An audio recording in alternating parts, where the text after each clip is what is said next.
आज के वीडियो में मैं आपको समझाऊंगा कि ऑपरेशन सिंदूर के बाद पाकिस्तान कैसे आज दुनिया का एकमात्र ऐसा देश बन गया है जिसके तीनों महाशक्तियों के साथ रणनीतिक संबंध हैं जो वैश्विक भू राजनीति को चला रही हैं। और ये तीन महाशक्तियां हैं अमेरिका, चीन और रूस। अब जब मैं रणनीतिक संबंधों की बात करता हूं तो मेरा मतलब पाकिस्तान के अमेरिका के साथ क्रिप्टो, खनिज या तेल के सौदों से नहीं है। मैं उन संबंधों की बात कर रहा हूं जो वैश्विक और क्षेत्रीय भू राजनीति को प्रभावित करते हैं।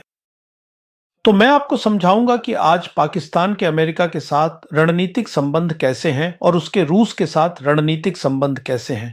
मुझे पाकिस्तान के चीन के साथ रणनीतिक संबंध समझाने की जरूरत नहीं है, दुनिया इसके बारे में जानती है।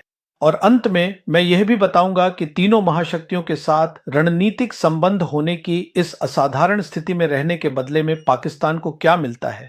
लेकिन इससे पहले कि मैं यह सब करूं, मुझे उन तीन चीजों को स्पष्ट करना होगा जिन्होंने पाकिस्तान को इस ऊंचे मुकाम तक पहुंचाया है जहां वह तीनों महाशक्तियों के साथ रणनीतिक रूप से संवाद कर सकता है।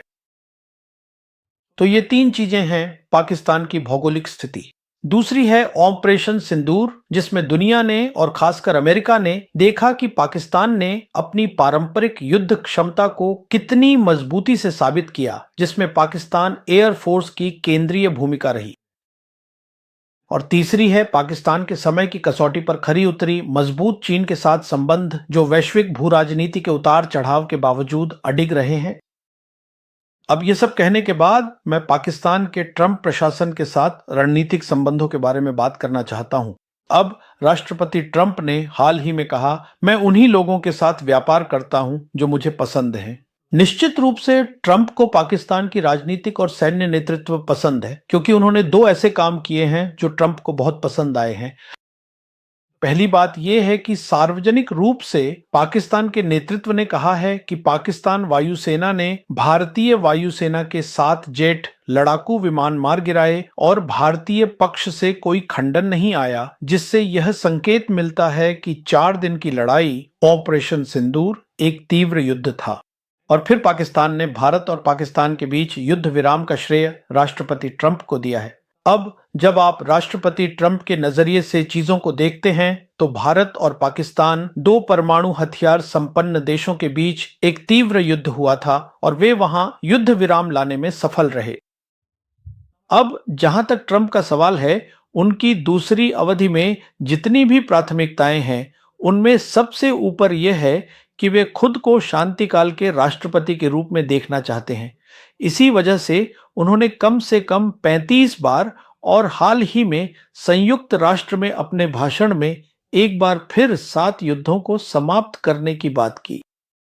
बिल्कुल, इसमें सबसे महत्वपूर्ण था भारत पाकिस्तान युद्ध, जिसके लिए पाकिस्तान ने श्रेय दिया है, लेकिन भारत ने राष्ट्रपति ट्रंप को श्रेय नहीं दिया है। उन्होंने पाकिस्तान सेना प्रमुख फील्ड मार्शल आसिफ मुनीर को 18 जून को व्हाइट हाउस में दोपहर के भोजन के लिए आमंत्रित किया था।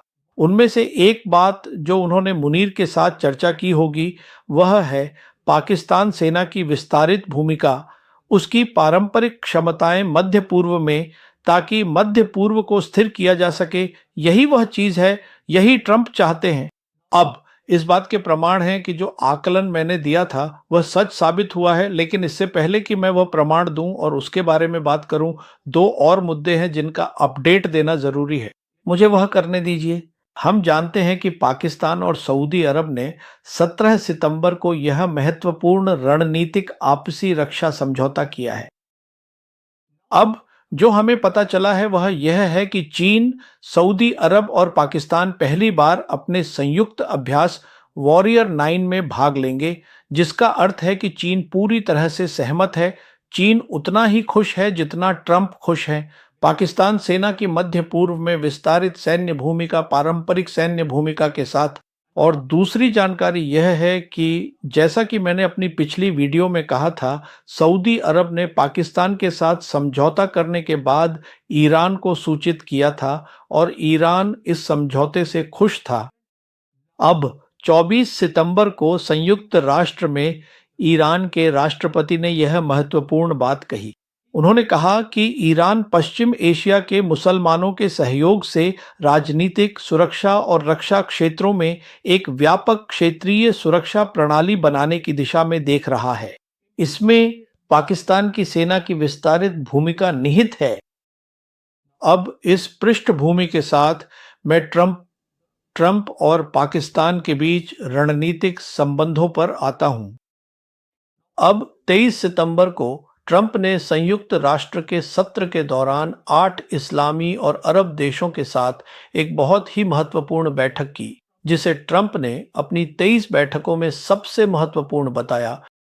और इसमें उन्होंने गाजा के लिए अपनी 21 बिंदुओं वाली शांति योजना पर चर्चा की, क्योंकि जैसा कि हर कोई जानता है कि मध्य पूर्व में ट्रंप शांति चाहते हैं, लेकिन दुर्भाग्यवश इजराइल ही है जो मध्य पूर्व में अमेरिका की विदेश नीति चलाता है। तो उन्होंने अपनी 21 बिंदुओं वाली शांति योजना इन देशों के साथ चर्चा की: कतर, तुर्की, सऊदी अरब, पाकिस्तान, इंडोनेशिया, मिस्र, यूएई और जॉर्डन। पाकिस्तान यहां मौजूद था। सिर्फ इतना ही नहीं, ट्रंप ने यह उपयुक्त समझा कि इस बैठक के बाद पाकिस्तान की नेतृत्व टीम को व्हाइट हाउस आमंत्रित किया जाए, ताकि आगे की चर्चा की जा सके और मध्य पूर्व में उनकी केंद्रीय और रणनीतिक भूमिका को देखा जा सके। इसलिए 25 सितंबर को प्रधानमंत्री शहबाज शरीफ और army chief field marshal Asim Munir ने व्हाइट हाउस में राष्ट्रपति ट्रंप से मुलाकात की, जहां उपराष्ट्रपति वेंस और विदेश मंत्री मार्को रूबियो भी मौजूद थे। 3 रणनीतिक मुद्दों पर निश्चित रूप से चर्चा हुई होगी। पहला, निश्चित रूप से मध्य पूर्व में स्थिरता के लिए पाकिस्तान की भूमिका है, पाकिस्तान की सैन्य भूमिका। दूसरा मुद्दा ईरान है।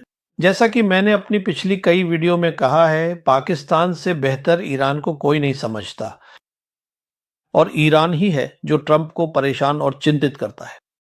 तो इस पर भी चर्चा हुई होगी। और तीसरा मुद्दा जो चर्चा में था वह था बगराम एयरबेस। अमेरिकियों की इसमें बहुत रुचि है, ट्रंप इसमें बहुत रुचि रखते हैं, और ट्रंप ने इसमें पाकिस्तान से मदद मांगी होगी, जो कि पाकिस्तान देने को तैयार नहीं है। और इसी कारण उसी दिन 25 सितंबर को अफगानिस्तान से जुड़े मुद्दों पर 4 देशों की एक बैठक हुई, और ये 4 देश हैं चीन, रूस, ईरान और पाकिस्तान, जहां एक संयुक्त बयान जारी किया गया कि किसी भी बाहरी सैन्य अड्डे, यानी अमेरिका या नाटो देशों के सैन्य अड्डे को अफगानिस्तान में इन 4 देशों द्वारा स्वीकार नहीं किया जाएगा। तो कृपया समझिए कि ये 4 देश महत्वपूर्ण हैं और ये मिलकर काम करते हैं: चीन, रूस, ईरान और पाकिस्तान। तो ये बहुत स्पष्ट है कि जहां तक राष्ट्रपति ट्रंप का सवाल है, उन्होंने मध्य पूर्व में स्थिरता के लिए पाकिस्तान को एक रणनीतिक भूमिका दी है। ये सिक्स। अब पाकिस्तान के रूस के साथ रणनीतिक संबंधों की बात करते हैं। अब देखिए, ये जो संबंध हैं, इन्हें कम करके आंका गया है। हकीकत यह है कि ये संबंध बहुत तेजी से विकसित हो रहे हैं और 2 स्तरों पर हो रहे हैं। एक स्तर यह है कि ये संबंध उस स्तर पर विकसित हो रहे हैं जिसे मैं नया वैश्विक शासन प्रणाली कहता हूं, जहां रूस और चीन मुख्य खिलाड़ी हैं। वे मुख्य खिलाड़ी जो उस प्रणाली का समर्थन कर रहे हैं जो भू अर्थशास्त्र, व्यापार, विकास और विश्व की स्थिरता से जुड़ी है, जैसा कि मैंने अपने पहले के वीडियो में भी चर्चा की है।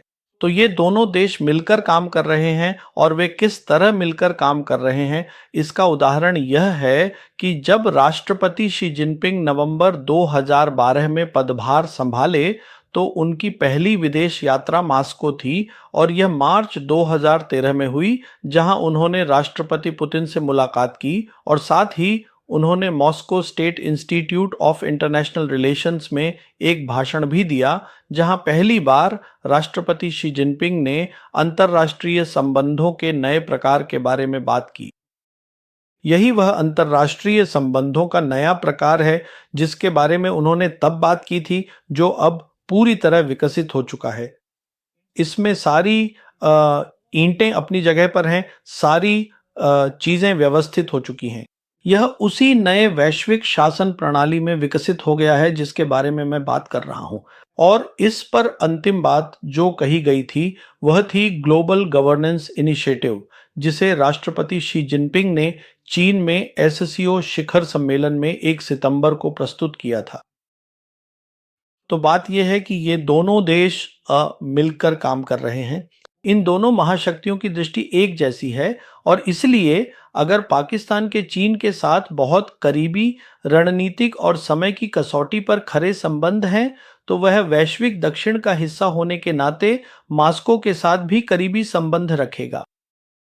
अब दूसरा है दोनों देशों के बीच अधिक प्रत्यक्ष या द्विपक्षीय रणनीतिक संबंध। हम जानते हैं कि 15 सितंबर को यह प्रधानमंत्री शहबाज शरीफ ने राष्ट्रपति पुतिन से मुलाकात की और क्रेमलिन की ओर से एक नोट जारी किया गया और क्रेमलिन के नोट में स्पष्ट रूप से कहा गया कि राष्ट्रपति पुतिन ने कहा कि पाकिस्तान दक्षिण पूर्व एशिया और पूरे एशिया में एक प्राथमिकता वाला साझेदार है। यह राष्ट्रपति पुतिन की ओर से आया एक बड़ा बयान है और उन्होंने अफगानिस्तान के मुद्दे पर भी बात की जिसे पाकिस्तान की मदद से सुलझाया जाना है। तो यह है पाकिस्तान की रणनीतिक भूमिका। जहां तक मॉस्को का सवाल है, अफगानिस्तान में स्थिरता लाने में पाकिस्तान की बड़ी भूमिका है और उन्होंने यह भी कहा, पुतिन ने रूस से पाकिस्तान तक गैस पाइपलाइन के बारे में बात की और बताया कि रूस, कजाकिस्तान और उज्बेकिस्तान में पहले ही कुछ हद तक बुनियादी ढांचा तैयार हो चुका है। तो संक्षेप में हमें ये गलतफहमी नहीं होनी चाहिए या ये नहीं समझना चाहिए कि आज पाकिस्तान के रूस के साथ भी रणनीतिक संबंध हैं। तो इसके तीनों महाशक्तियों के साथ रणनीतिक संबंध हैं और बदले में पाकिस्तान को क्या मिलता है? उसे अधिक पहुंच और अधिक पकड़ मिलती है। पहुंच क्या है? पहुंच वह है जिसे हम किसी राष्ट्र का हित क्षेत्र कहते हैं, यानी वे देश या क्षेत्र जहां कोई विशेष देश गहरे राजनीतिक और आर्थिक संबंध और संपर्क स्थापित करने में रुचि रखता है। यही पहुंच का हिस्सा है। तो आज पाकिस्तान की पहुंच इसके इन संबंधों के कारण दक्षिण एशिया से आगे मध्य पूर्व, मध्य एशियाई गणराज्यों और यहाँ तक कि दक्षिण पूर्व एशिया तक जाती है, जहाँ रूस और चीन दोनों ही चाहते हैं कि पाकिस्तान की वहाँ भूमिका हो। ये भूमिका पहुंच की है। और दूसरा है पकड़। पकड़ वह है जिसे हम प्रभाव क्षेत्र कहते हैं। यही वह सीमा है जहां तक आपकी सैन्य क्षमताएं आपके हितों की रक्षा के लिए पहुंच सकती हैं, इसलिए यह प्रभाव क्षेत्र है। और जहां तक पाकिस्तान का सवाल है, ऑपरेशन सिंधु के बाद अब यह दक्षिण एशिया से आगे मध्य पूर्व और पश्चिमी हिंद महासागर क्षेत्र तक जाता है, जहां मैंने पहले ही वीडियो में समझाया है कि कैसे बांग्लादेश, पाकिस्तान और चीन वे पश्चिमी हिंद महासागर क्षेत्र की सुरक्षा के लिए एक साथ आए हैं। हाल ही में एक पाकिस्तानी रक्षा मंत्री से पूछा गया था, आज पाकिस्तान के अमेरिका और चीन दोनों के साथ करीबी संबंध हैं, इनमें से कौन सा अधिक महत्वपूर्ण है? और उन्होंने कहा, पाकिस्तान के चीन के साथ मजबूत और लंबे समय से चले आ रहे संबंध हैं।